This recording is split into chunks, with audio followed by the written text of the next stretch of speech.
There we go. So fancy. Yeah, it's so fancy. So thank you guys for hopping on. I've got a couple more people hopping on as we go. I'll manage that. And I just want to, if you guys don't know Susanne and Michelle, you should be using the title company Fidelity. And it's a wonderful, I would say it is the best title company that we have in the Valley. And you guys should get to know them. They provide more service and help to agents than I know of with any other company. So absolutely love them. And they've agreed to deep dive into title commitment today, which I think is a very needed topic, because if you just get it and you don't open it, you don't read it, you don't share with your client, there's things in there you need to know. So go ahead and take it away, Michelle. Thank you very much. Thank you. Yeah. Michelle's the escrow officer. I'm the sales exec, so I'm just gonna sit back and be quiet until she might miss something, and then I'll chime in. So She's running the screen. yeah, and I'm going to be running the technology side of this. I'm just gonna talk. So we're gonna go ahead and share the screen if I'm allowed to. Oh, look at that, and I am. Go, girl. All right. So can you all see the screen? Yep. Okay.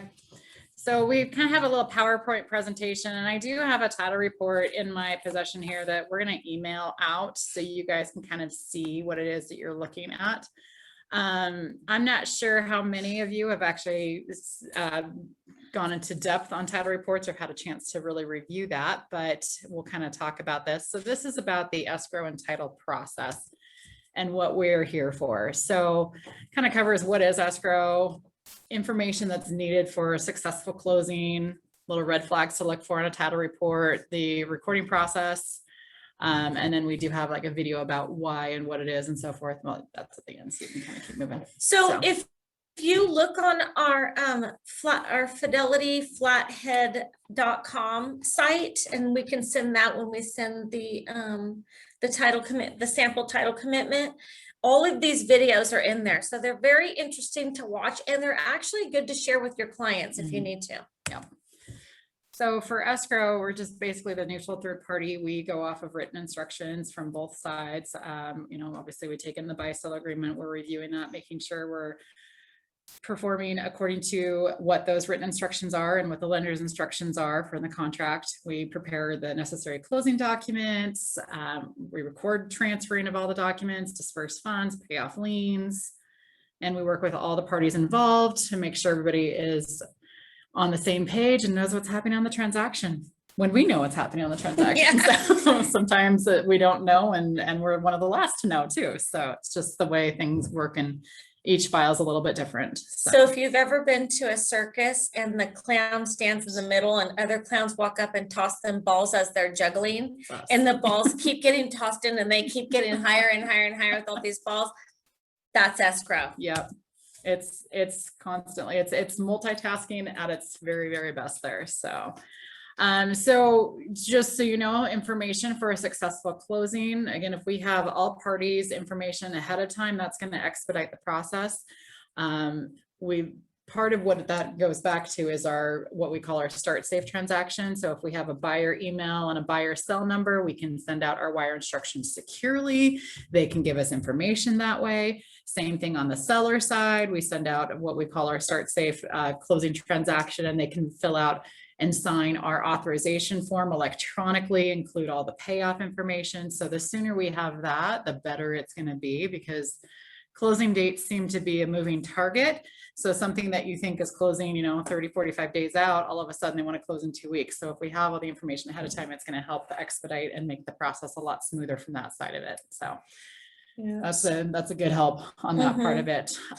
Yeah. Start safe is how we get wire instructions and wires securely to your clients.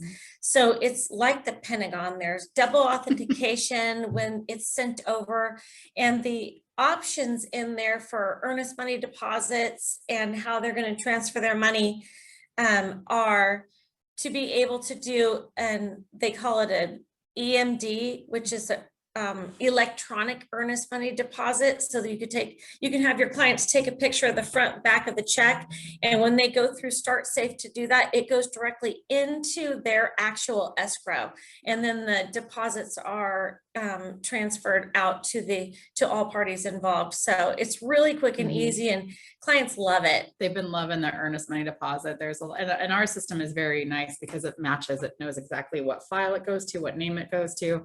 I know there's some other ones that have been out there and have tried a couple different ways, and it seems to get a little lost in translation or just multiple mobile deposits and not knowing where to attach that to. But that's why ours has the dual authentication. So it's tied to that file. You have to enter in your code from your phone that you get when it goes to your email. So it's double authentication that direction. And that's how we send that wire instructions for the clients. So other helpful tips. Whoops, can you go back one screen? No. What? Just, marital status, things like that. If a title report comes out and you're representing the seller and you see 2 seller names on there and you notice that you only have 1 seller because one is deceased or something along those lines, let us know as soon as possible. We can kind of work through some of those. So red flags, again, once that title report comes out, take a peek at it. We're getting the title report at the same time that it's going out to you. So escrow receives that title report at the same time that the title department sends it out. And I'm looking through that. I'm going to open that up. I'm going to look through it and see if there's any red flags, anything that goes, I need to look into that right away rather than, the day before closing. So we're trying to address any issues that come up ahead of time. If there's any unusual circumstances, if your seller is a foreign person, some things to look at on that side of it. If there's a 1031 exchange involved, if there's a power of attorney involved, anything like that, the more information we know ahead of time, the better it's going to be on that too. Clouds on title, lack of access is a big one, and unreleased liens. So the title report that I'm going to send over to you guys once we're done with this actually has a exception on there for lack of access. It is bold, it is underlined, and it is one of the first exceptions that comes up after taxes. So it's going to be that way on all of our title reports. If it shows lack of access, that is something that we would need an access easement or something to actually grant that and get that removed. If it doesn't show lack of access, then that means that you have insurable access to the property. So the only time you have to worry is when it says lack of access on that side of it. And we'll talk more about that and what that means. So again, HOAs, things like that, everybody has to review those, getting that reviewed ahead of time. Wire fraud is a big one on there. That's again how we send our information secure. So another red flag in the escrow world of things is there's a couple of larger banks, one being Chase and one being Bank of America.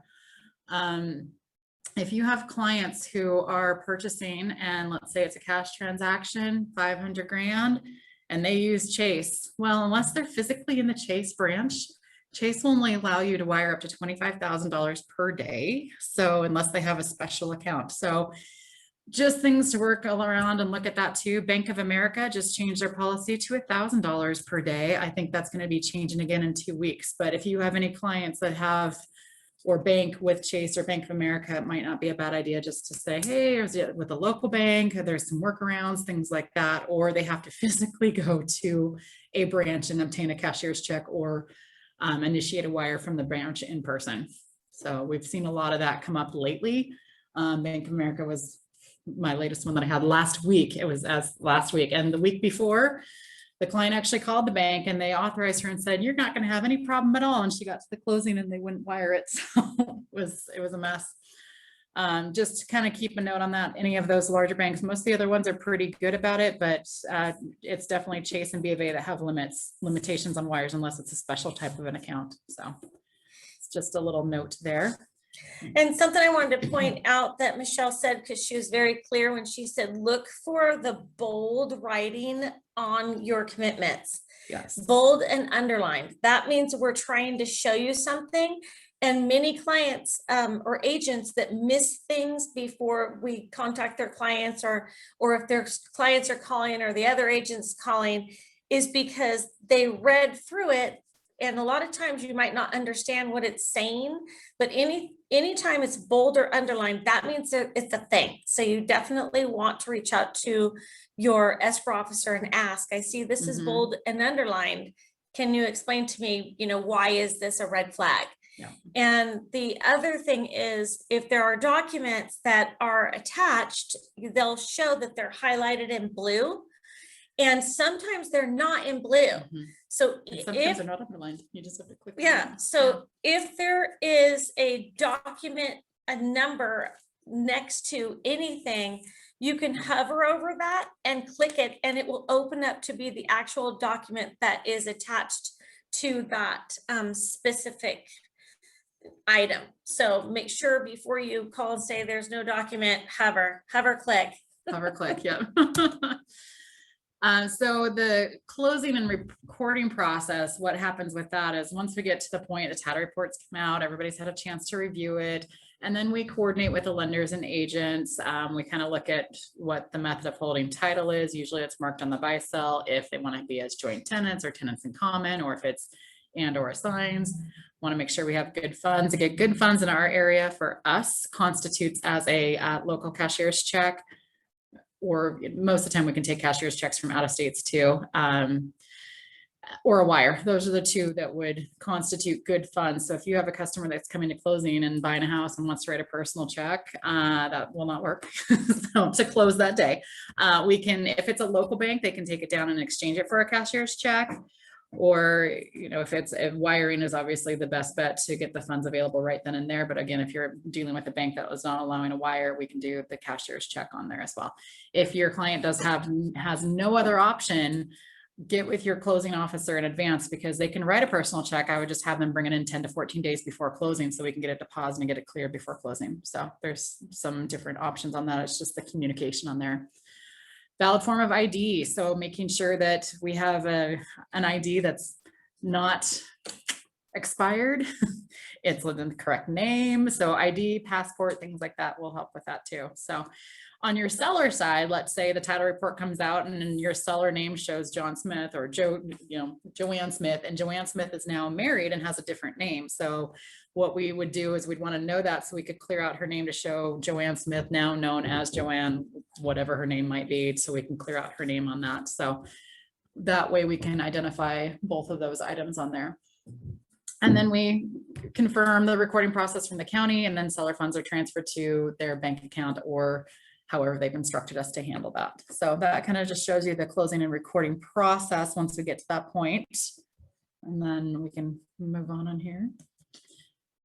So what we do is we work together with agents and everybody involved to make sure that we're all on the same page, providing the information on there, open communication, and then early preparation. So we work ahead on our files. We like to be able to be in advance of that. So I'm working on files that are trying to close, you know, first part of July, just so I can kind of get an idea of what's happening on those, especially if those closing dates do move around a little bit. So if you have a seller who is not going to be here for closing, let us know, because we can establish a mobile notary. Or if you have a seller that's currently in town and is going to be leaving in a week, let us know, because we can maybe get them in to sign the deed before they leave town.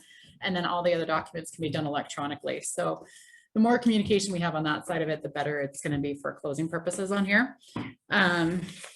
So with the title report on here, what you're looking at, and I can just kind of, again, we'll send this to you after the fact on here. Your Schedule A is going to be your portion that shows your standard owner's policy and what the cost is, your lender policy, what the cost is, legal description, vesting of the property, buyer name, that information. So again, if you have a title report that comes out and you see your buyer name is John Smith, and you know that John Smith is going to be taking title in the name of a trust or an entity, let us know, because we're going to want to get that changed over, and we're going to want to see the entity documents so we can verify the signing authority.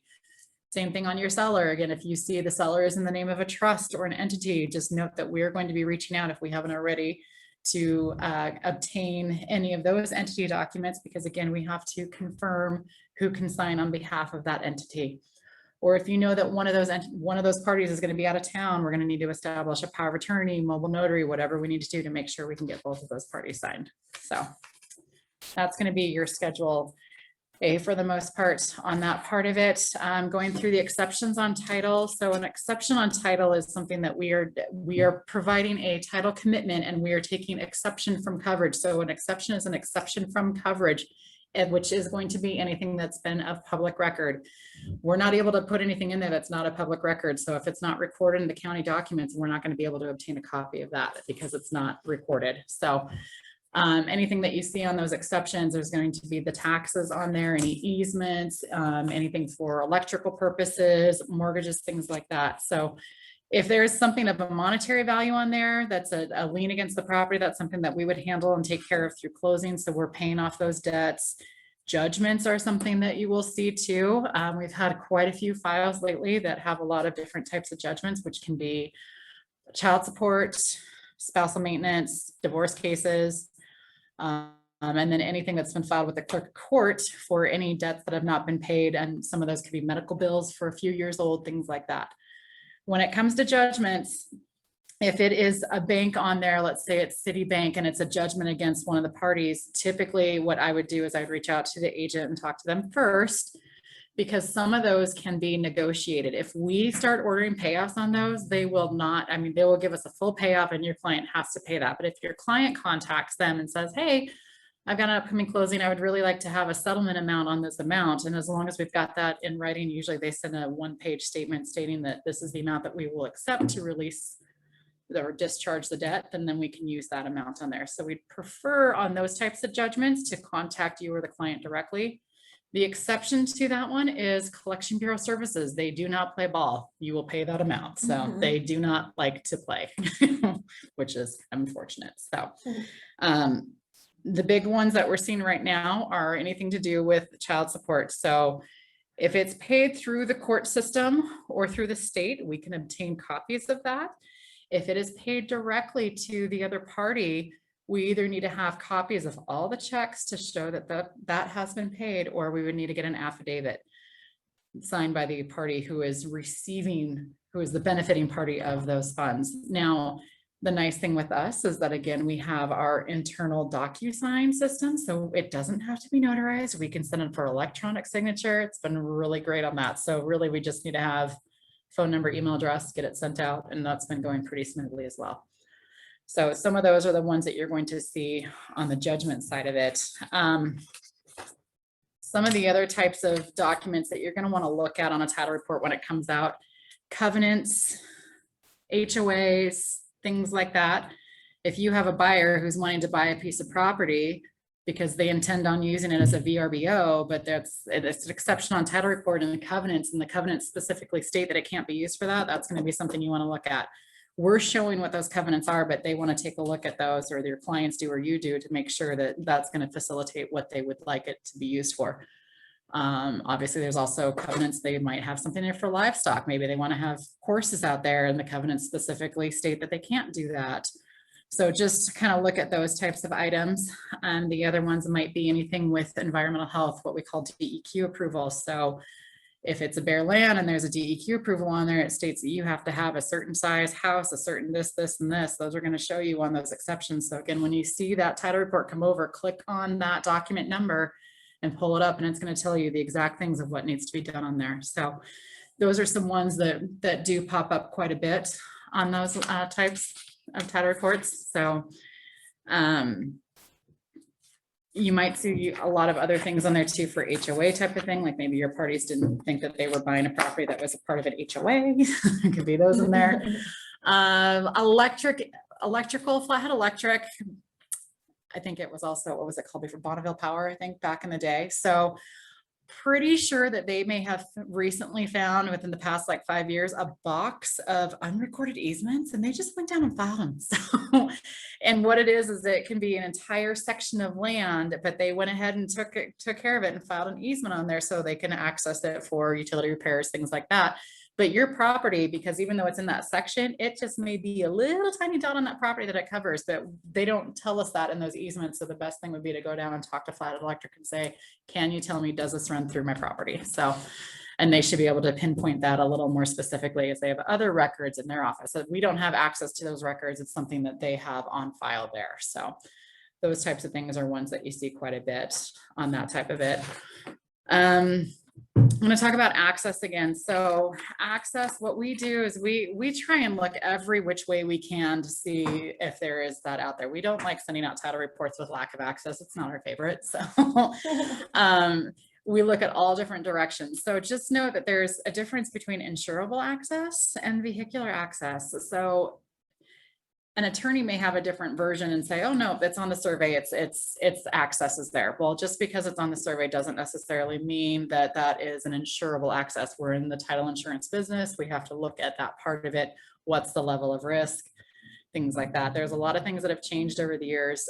Litigation has played a big part in why the lack of access has caused more of a stringent look on things. So we look at all different directions to see if there is. And then the problem is that we actually are not attorneys, so we cannot prepare any of those documents.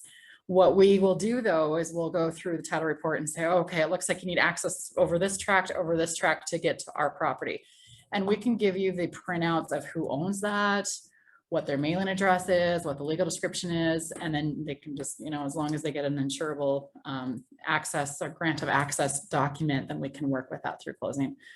There are cases where I have actually closed files that have the lack of access. I mean, you can move forward with closing, but all parties are acknowledging on our closing instructions that they're taking this subject to a lack of access. It can be endorsed off later if they feel like they can obtain an access grant down the road. I actually had that one happen where the clients knew the neighbors and thought that they would get farther than the current owners. So they went ahead and took it subject to lack of access and then went and obtained an access grant after the fact. They brought it to us. We looked it over and we did an endorsement to remove that from the policy. So there are certain cases, it does not happen very often, but just because it's on there doesn't mean we can't close. It just depends on the parties' willingness and what they want to do. So that's that part.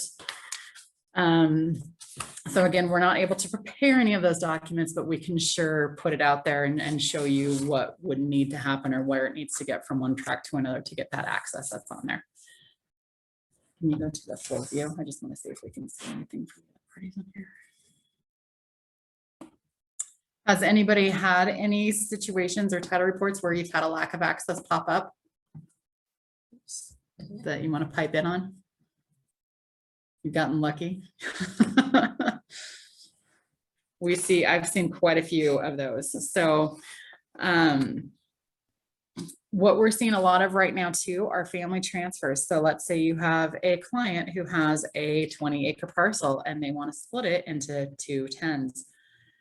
There are going to be a lot of different things that has to go through the survey process on there. But if you have a client with that 20 acres and they have a mortgage on that 20 acres, just because they split the property doesn't mean that mortgage is split and it goes with one or the other. The mortgage covers the entire area. So you'd either need to do a full payoff or get a partial release. If it's a local lender, you're probably going to get a partial release just fine. If it is on the secondary market, it can take months, if not longer, to get a partial release. I had one that took like, I want to say 9 months to get a partial release on it. It was with VA. It was kind of rough. It would have been, and we told the parties it actually would have been easier had they gone through and done a refinance and got it on the correct one than to wait for that partial release. So there are ways around that. And the county is pretty far behind right now on surveys and filings and so forth like that as well. I have one right now that I was supposed to close in February and we're still waiting. So there's a lot of hoops to jump through when dealing with family transfers or splits, or if they have to go through subdivision approval and things like that as well. You'll see a lot of that too when you have a split of property, or if you have a client who has all of their properties underneath one assessor number. So if you've got 7 properties underneath one assessor number and you're selling 4, the county will not split out that tax bill until that deed is recorded to the new buyer, which makes it a little tricky sometimes on how you do tax expirations at closing.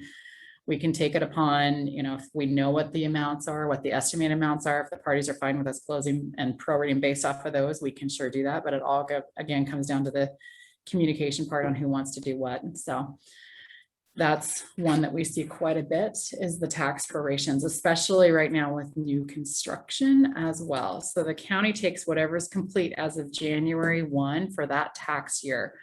So if it's complete by January 1, just note that those taxes are probably going to adjust that year. If it's not, it probably will not happen until the following year. So there's some things to look at with that too.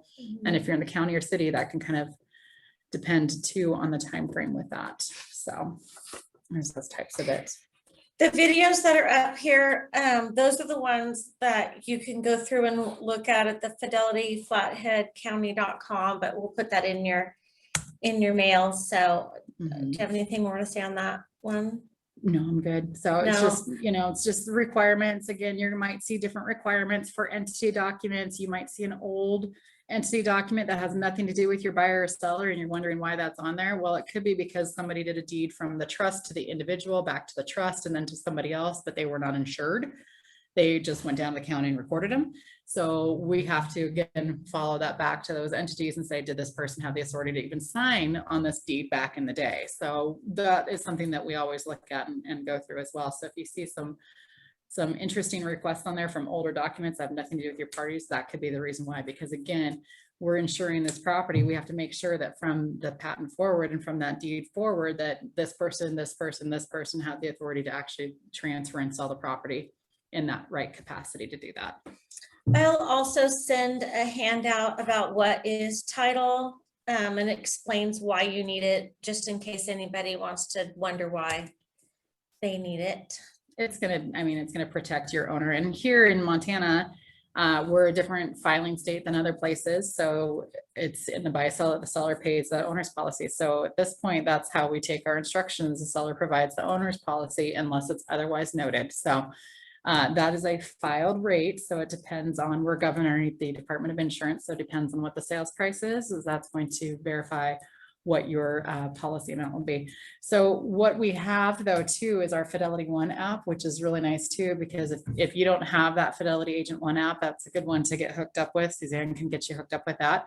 But you can pop in there and say, oh, I've got a sales price of this amount and this amount, and it's going to give you all the details on what the title insurance is, and what the closing fee is, and what estimated closing costs are on that one. So you can get a snapshot report or a detailed report. It's pretty nice. And it makes you look like a rock star to your clients. So It makes it look like you're typing away and then you're just pounding out these numbers to them. And it really is a big deal yeah, to understand how to use it. And it's so simple. it's really a good one. And you can do it for a buyer side or seller side. So it kind of gives you some estimates on there. So again, why do I need it? Who pays for it? So it's a protection. I mean, it's a one-time amount, but the seller is going to provide, and it's perfect for that. So there's different kinds of insurance. One is going to be an owner's policy, which is what the seller would pay for. The other would be if you have a buyer with a lender involved, that they're going to also request a policy for the lender's policy. There are two different types of policies. So again, that would be falling on the buyer's responsibility at the time of closing for all of that part to get the policy in effect on there too. So if it's on the secondary market, most of the time it's going to be an extended coverage title policy. So again, how much does it cost? It depends on the filed rate. There are some applicable credits that could apply as well. So if you've recently bought the place or if you recently have done something, there's some different credits that sometimes will apply to the owner's policy until we get into the title search to see what's happened, so we can make those applicable at time frame when it comes out. So requirements, again, there's standard requirements. Then again, we tend to talk about the trust documents, entity documents, if there's new surveys, final construction. So if there's a final construction file involved, typically our office is notified of that. And again, depending on the type of coverage that's requested, there could be lien waivers that we'll be obtaining, construction indemnities from the builder, things like that. So we have a lot of final construction right now, but the moving date has been all over the board because of supply. Yeah, no wood. Closings are seeming to get extended over and over again due to the fact that they're still waiting on some items to be complete before closing. Lumber hoarders, toilet paper and lumber hoarders. Lumber, countertops, appliances, things like that are causing some of those delays that are on there. So again, the exceptions on title, they are items of public record that have been recorded and that burden the property. So it's not going to show anything that benefits the property. It's going to show anything that's burdening the property. And all judgments or payoffs, liens would be listed on there. Title shows the exceptions. Escrow works on clearing them. So they show us all the stuff and then we got to go and clean it up. So there's a lot of that. And, you know, again, the priority for all parties involved to review the title report in a timely manner. We're about 7 to 8 business days on our title reports, hoping to work down to more 5 to 6 during summer is the goal on there. So we're trying to get those out as soon as we can, so that you have a chance to review them as soon as you can with your clients. So trying to expedite all of that on there. And again, because you have your contingency timeframes on there for title reports. So that's just something to note as well. The expectations to work through those if there's anything that's going to cause a red flag. So again, there are exceptions to coverage that's in the title policy. So the commitment is what we send out showing this is our commitment that we will insure once this, and this have been taken care of. But all those items are listed on the exceptions. except for liens and payoffs, are going to be an exception to coverage. And then we just, again, communicate with us before closing so we know what potential issues to avoid and what we can work through. So The other thing is I've met with a lot of agents that one or both agents blow up the deal because of the exceptions that show up, because they don't call escrow to ask about it and see if it's able to be cleared. The buyer will just want to back out because it's on there.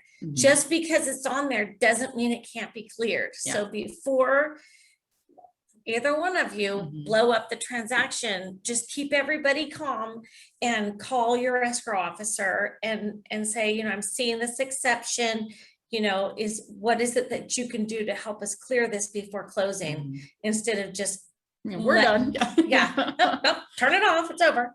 Part of what you might see too, let's say in a construction type of a world, you have a purchase where you're purchasing this piece of property and your purchase price, let's say, is $400,000. You get the title report and you see a deed of trust and it has $2 million on there, and you're thinking, there's not going to be enough to cover this. What's going to happen? Well, it might be that the fact that the title report and that deed of trust may show that it's affecting other properties and not just this one. So sometimes when the developer goes out and they do this huge construction loan, they do it on this entire piece of property before it was subdivided out into each individual lot. And that's what escrow works on doing as well. We get partial releases. So we get a release from the bank stating we will release your lot. So there'll be a release of that lot that's out there. You'll see that quite a bit. A lot of that comes into play. We've seen a lot of those lately where it's covering more than that piece of property because of surveys, new subdivisions, things like that. So don't panic and think that it's not enough to cover it. It might just be something we have to look into a little bit more. Same thing if you have a seller who may have obtained a reverse mortgage and they're trying to sell this and get out of that, you're going to see a couple different things recorded with your reverse mortgage. If you go to sell and your seller has that on there and you get this title report, it's going to show 2 separate deeds of trust being recorded for way more than what's on that title report because of how a reverse mortgage is set up. They will record a mortgage for 150% of the value of the property, but that doesn't mean that's what your payoff is. So again, they'll release both of those deeds of trust of record, but it does look a little bit interesting when you're looking at a title report and you see again, the sales price of $250 and you got 2 mortgages recorded for $385 each. So again, call escrow, we'll help you through it. Again, red flags, lack of access, judgments, mechanics liens, verify seller vesting. So a big one on here is for seller vesting. If you have, again, husband and wife or 2 parties on title and one of those parties is deceased, call us immediately because we need to see how they were vested in the first place so we can move forward. If they were vested as joint tenants, then that's perfect. We can do a termination of joint tenancy and just file that with the recording process. If they were as tenants in common, then that person's interest has to go through probate before you can sell. So that's a big one. If you happen to notice that one of the parties might be deceased, call us ahead of time, or if you're doing the listing package and you have questions, give us a call. Because again, if they're vested as tenants in common, and if you don't know, if it doesn't specifically state joint tenants, then you're probably going to have to go through probate. So that can take some time as well to get those documentation and things like that set up. IRS and state tax liens. State tax liens are pretty quick to get payoffs on. IRS liens are a lot longer, especially when the IRS is closed and they don't respond to anybody. So we do have what we call an escrow processing unit that does assist and is really good at getting those IRS tax liens. We just have to have proper documentation in place to do that. So you don't see them all the time, but they're few and far between. So, and beginning easements and seeing those. So. You do.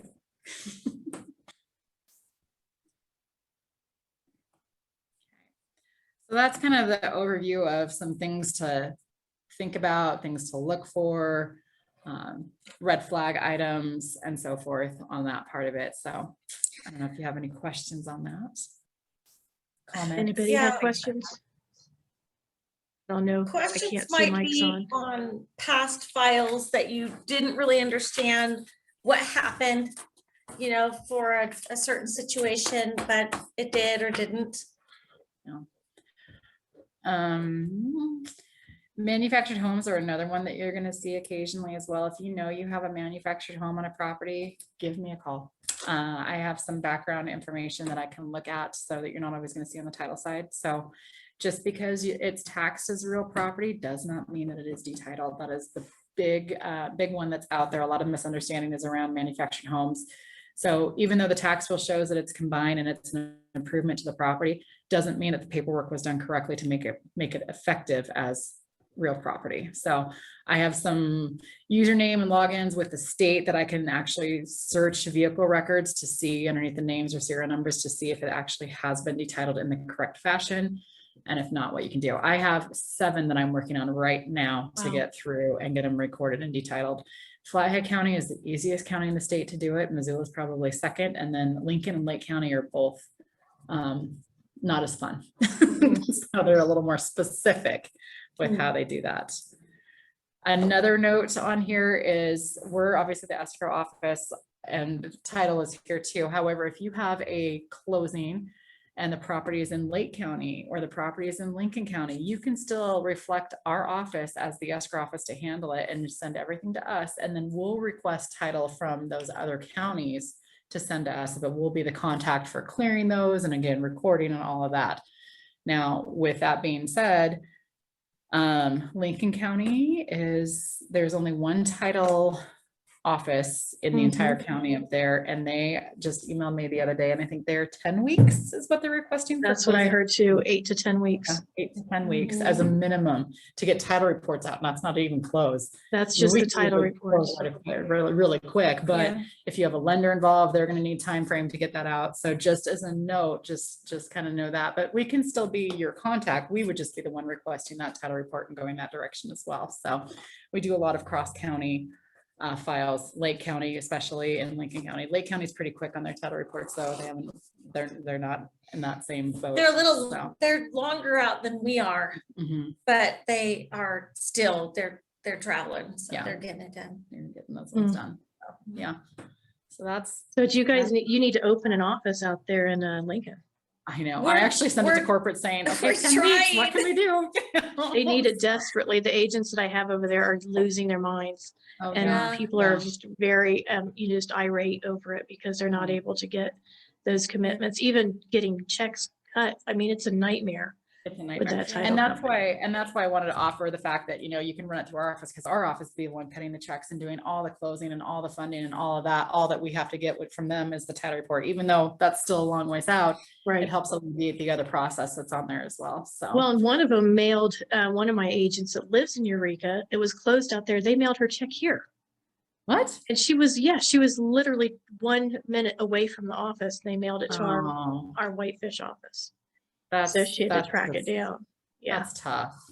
Oh, I'm sorry to hear that. So I know those ladies pretty well up there too. I mean, we all work together. Most of us know everybody that's in the other title companies and the other offices, but that's real tough. When you wait that long to get the title report and then even longer for everything else to kind of come out of that too. So Yeah, that would be great if you guys end up with an office out there. They would Yeah, appreciate it. they could really use that. So Mhm. just as a note, not that it's going to affect you a lot, but as of July 1st, recording fees are increasing across the state. So they are going from $7 a page to $8 a page. Mm. So that does have an effect on some of the closing costs and things like that. So there's that. We do e-record all day long. So we electronically record all day long. We don't have like one recording time frame that we go down and that's it. It's all day. So the minute we have money, the minute we have everything, we get it to the county and then they get it recorded. They have been a little backed up lately, but we're doing what we can to work through that process that's on there. And we e-record with Lake County, Lincoln County, all the offices that offer that we do electronically record with Great. as well. So, yeah. So that's that process there. Do you guys have any other specific questions or anything that you can think of with the title reports? I know it's a lot to take in, and then when you see it, you're like, oh, okay, But Right. just note that, I mean, escrow is working with that as well. We're looking at those and looking at what needs to be cleared and making the phone calls to see if there's something we need to do. So, or somebody we need to call, depending on what it is. So.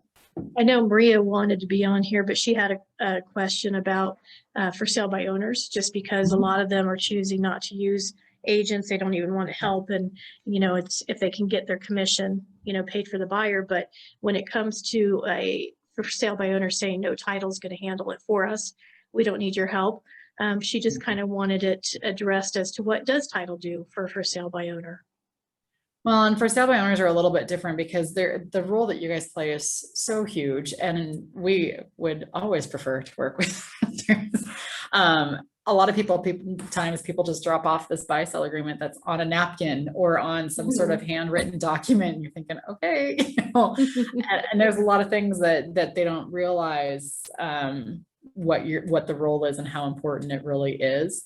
So, I mean, obviously we're going to do the same title search and go that direction, but it's a lot more hands-on for us because then we're involved in making all the phone calls and trying to get everybody reined in together. And a lot of them don't really, first time or home buyers and things like that. So we have seen a couple of them where the seller doesn't want to have an agent, but the buyer does. And so they're willing to pay that commission or a certain commission through closing. That's even preferable as well. Just so there's some sort of representation involved on there. So.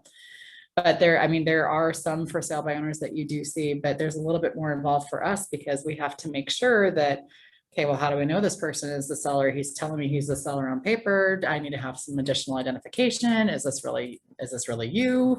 I think there was a situation in different county where grandpa and grandson had the same name. And grandson was the owner, or grandfather was the owner, but grandson sold it. So, Oh my goodness. It gets a little bit, bad. it's bad. And those are the types of things where you have a for sale by owner involved where, it's the same name. I mean, you have to do a lot more digging to show, are you really the vested owner? Let me go and look at this. Let me look at the last recorded deed. When did you buy this? And seeing how long that goes back into title too. So there's a lot of additional things that come up with for sale by owner ones. So absolutely. Thank you. This is recorded. So Maria, you will see that. That will answer your question. So anybody else have any other questions that they have wondered when it comes to title, the process, even just when you're taking a listing, why it's important to have that listing packet. And again, you're seeing who's the owners, if they're sending that information to you, they're showing you the tax records, they're showing you the, whatever they can find about HOAs. It's an important thing to pull that before you list the property, because sometimes you're getting kids that are selling, dad's estate and he died and they know nothing about the ownership of it really. So, knowing who owns the property is super important. That's why you should also order that title packet. Anything that is a pet peeve for you, Michelle, the agents do that you want to tell us not to do that just drives you crazy? No, I think most of it is just the communication, getting on the seller side, getting those payoff authorizations ahead of time. And the only reason why I'm going to put that out there is because if you have a seller and they have a USDA rural development loan, I mean, they were taking 20-25 business days to get a payoff, business days, and that was ridiculous. So some of those payoffs, the sooner we have those authorizations in hand, I would much rather order a payoff and have something in front of me so we know what we're working with than to wait until, a couple days before. So we just like to have the information ahead of time so we can request and get all of that taken care of as early in the game as possible. I will say when you're ordering a listing package, I know we have a listing package department, but I think Jeff is the one who mainly handles those. But I think, they try and look at as much as they can. There's only a certain amount of things that we can hand out with a listing package. Covenants, they go back and look as far as they can. Most of those are, unless we have a database on file or if it's an IDOC, sometimes those covenants are older than that and they can't be found until you do a full search of the property. If you have a specific property and you think that there might be some issues on it, or you think that there could be some liens, or if you're worried about access, let an escrow person know, because we can do what we call a to be determined title search. We don't do them on all files, but if there's something specific that you're looking for, we can do a to be determined search. So we do a full blown title search and it shows, you would be the buyer and or assigned, but it would show a full search of the property. And then when you get the buy sell, we would just update all that information to show that. So is there an extra charge for that, or is it? No, it's not an extra charge. It's just, we're just showing that it's, because you're a good customer, we want to make sure we can make this happen for you guys and get it done as soon as we can. But at the same point, if it's something specific you're looking for, if you're concerned about an access, or if you're concerned about a ton of liens or IRS things, or something that, judgments, things like that. So if the seller made you aware of something that could cause it to hold up, you can order them ahead of time, after you've taken the listing. It's not just to do it. And we do have agents that will just go, I want it to be determined, because they want their commitments first, Yeah. you know, so they're Yeah. trying to get themselves in the front of the line. And it's not necessarily for that. It's more for, you know, if you have just a real question of problem. property or something. Right, like right, So, right. Yeah.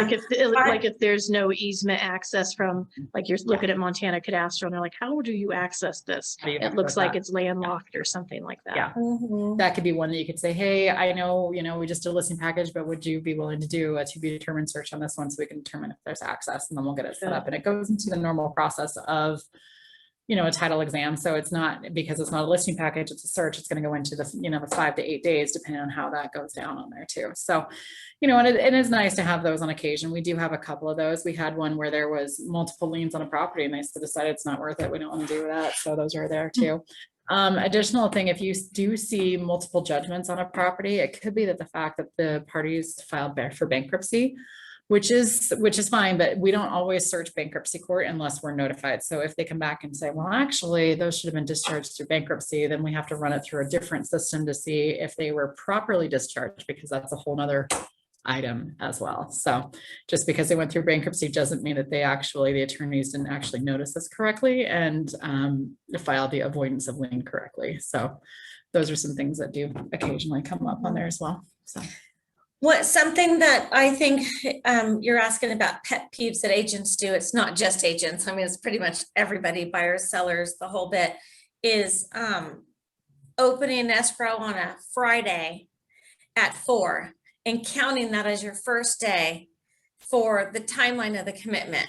So they think Friday, Saturday, Sunday, and doesn't count. and they don't count. So Friday's not, so that's 3 days in. So you Yeah. can't really call 4 days later and say, where's my commitment? So really look at your calendar. This happened recently where we had a person come down to our title plant wanting to ask questions about where the title commitment is. The agent opened the order on Friday, didn't get the signed contract till Saturday, but counted that as one of the days. So Friday, Saturday, Sunday, Monday was Memorial Day. So it didn't open until the Tuesday 5th day morning. in. Yeah. And they were demanding and throwing the winger and fussing and fighting. And we ended up losing the deal. They pulled the deal from us because we were so incompetent. But the explanation when I called and talked to them, I'm like, you didn't get it. So understanding the fact that title companies are open when the banks and recorders are open. The recording office is open and the banks are open, we're open, because that's how we do business. So if those are not open on those days, we don't do it. So not being able to count those days when you're counting the days, just make sure that everybody understands that's really important, I think, just to make your buyers and sellers more aware, and that they will understand if they're in a hurry to see something on a, you know, because it's that way. They might know something about a neighborhood, they want to read it, you know, or they want to see if this is going to close because they have another property that they want to go after if this one's not going to pan out. You know, it's just such a frantic time right now. It is. Yes, it is. Yeah. Yeah. And that's after 16 offers not being accepted. So by Yeah. that time, like if they're on a 1031 Lot of exchange, you know, they're Mhm. running out of time and they're starting to Yeah. freak out over it. So, Yeah. you know, it's It's definitely definitely stressful. a higher stressful year. You can kind of feel that there's a lot. We have seen a lot of 1031 action in the past 3 months. It's been pretty unreal actually. So Yeah. I know a lot of people are trying to get those ones done and out before any changes are made at this point. So at the IRS level. That's what we heard, right? That with Yeah. the IRS, it's going to change. They're not going to Yeah. be able to get that benefit. So Yeah, it's pretty Mhm. crazy. I think, let me see, we get splits from you guys. So usually our process is here, we know that we're not allowed to cut any checks until we have those EXP splits. So sometimes we'll reach out. I know sometimes there's changes to those. So we try as much as we can. If we have contact information, if you want us to FedEx or deposit or whatever it is, we know we FedEx the one EXP check. We know we have certain ones that are on file for if you want to pick up your checks or if you want to deposit it, things like that. So we try and make it work as easy as we can for everybody involved. So we try that as well. So, hopefully that is making it easier on you guys that we do have the commission disbursement forms sent to you. Yeah. Just from working with other brokerages, you know, it wasn't something you probably had to deal with because all the checks go to the broker. Then they're in charge of giving the checks to the agents. But as agents, we love getting our checks that day rather than waiting for the broker to cut it back. Yeah. You know, so that's why. I think we're seeing more and more splits coming across too. I think more and more are wanting to do that because it does expedite the process of getting that taken care of. So we do It see really, quite a really bit of does. those. Yeah. And I mean, most of us are on the same page. We have we know we have to FedEx this, we know we have this, and then we all have the same master sheet that we work on for who wants what, where. So yeah. Try and make It's that important when it's money, right? right. It wants to always know is. that. For Yeah. sure. Super important. Only one Yeah. time have I had my check deposited in somebody else's account, but it was Yep, just that was Only that one was all. time. Just it one was time. yeah, it was the same thing. Yeah. Yeah, but it's okay. It was very try not similar to. names. We try. Yeah. Other than that, I mean, thankfully she gave it back to me, but that was okay. So Yeah. it's all good. But other than that, you know, things happen. I think especially as busy as you guys are, you know, mistakes can happen all the time on both sides, and we have to be kind to each other and, you know we're all in business together. Right. So that we're not rude and mean and demanding and canceling contracts. I mean, you guys do a ton of work up to that point. It's not fair when agents do pull things, you know, and you've got so much time vested into it. So, yeah. And it works for the most part, you know, as far as we have those all taken care of, and we understand things happen and everybody's human, and that's how it all is. And you try and get every deal you can, and same for you guys. You try and get every deal you can. We want Try to get every them deal you can. It's exactly true. Which reminds me, we have been nominated again for the best of the Flathead. So if you're in the Daily Interlake and you'd like to type in Fidelity National Title and vote for us, we would appreciate that. Yeah, definitely. Definitely. You guys, we appreciate you so much and taking an hour with us today to do this training.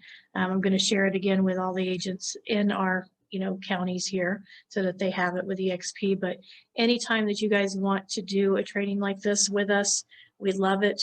We love to be able to have this recorded. I love it because I can tell them to go back and watch the video, which is wonderful. So, but and we are in the process, just so you know, I was an approved instructor through CE courses a few years back. So I'm working on doing that again and getting approved so I can do the title class and the escrow class for continuing education credit. CE, nice. So we are working on that.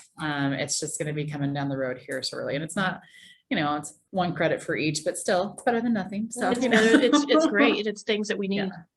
Some of the CE we don't really need it, and we take it anyway. So so greatly we're doing these appreciate it. classes to start with, and then hopefully we're going to move to manufactured home detitling class too, and put that one on another continuation credit. So it's just things that we're amazing. working towards. I mean, that's what it all comes down to, is education part of it more than anything, is just, and things are ever changing to try and figure out how to get those done. So we try to keep up with it all, and be here to help you guys and work through whatever we can. So. Yeah. I'm doing a class right now called Come List to Me. And it's the house is screaming out which ones are still listable, because right now I'm talking to so many agents that are saying that there's nothing on the market for my buyers. There's nothing on the market for my buyers. And I'm waiting. And buyers are now going out on their own and figuring out ways to buy properties that aren't listed. And they're doing it because we're getting the deals.